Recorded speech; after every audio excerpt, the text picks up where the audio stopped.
I knew the room would go silent the moment I stood, but I didn't expect the way it collapsed. As if every breath belonged to me and I'd just taken them all back.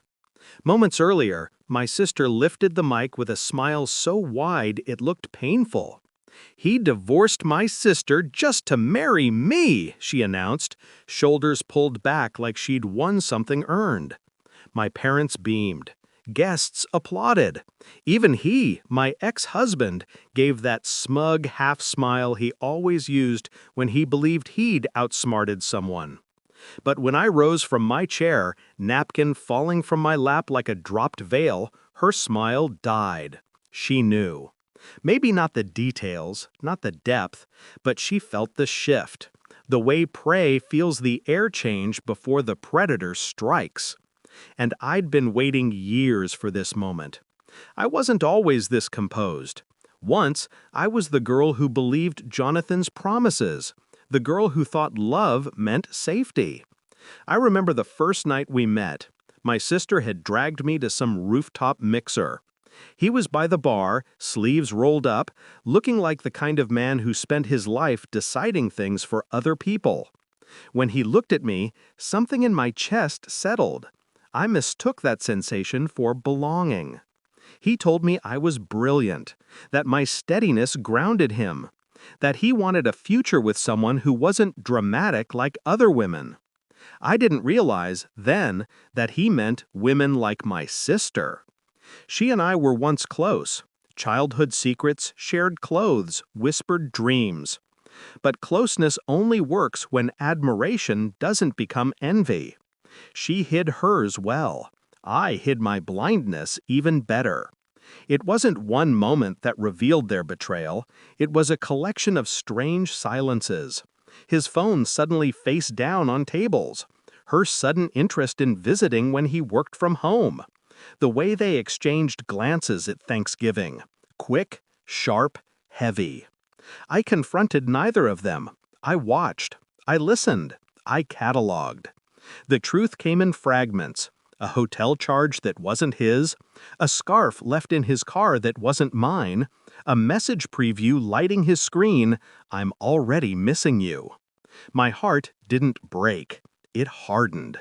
By the time I had full evidence, I already knew what needed to be done, and rage wasn't part of it. Jonathan believed he was divorcing me on his terms. He thought I'd be devastated, lost, scrambling. He thought he'd stripped me of power. What he didn't know was that every asset he thought was ours was, legally, mine.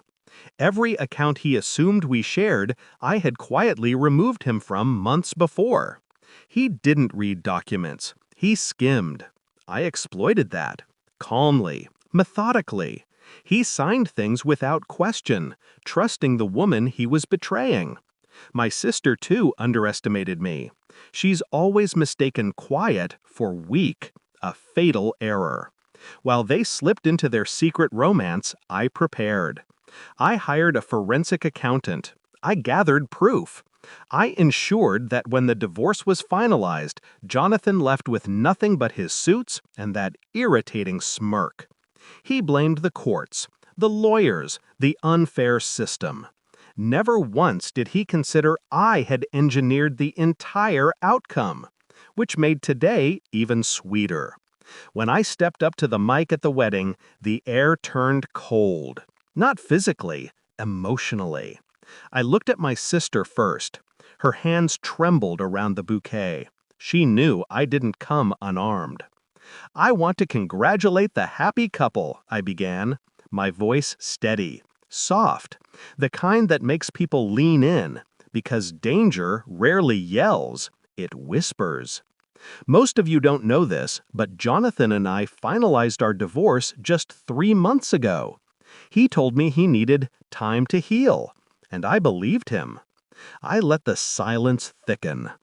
Imagine my surprise when I learned he'd been healing with my sister for over a year.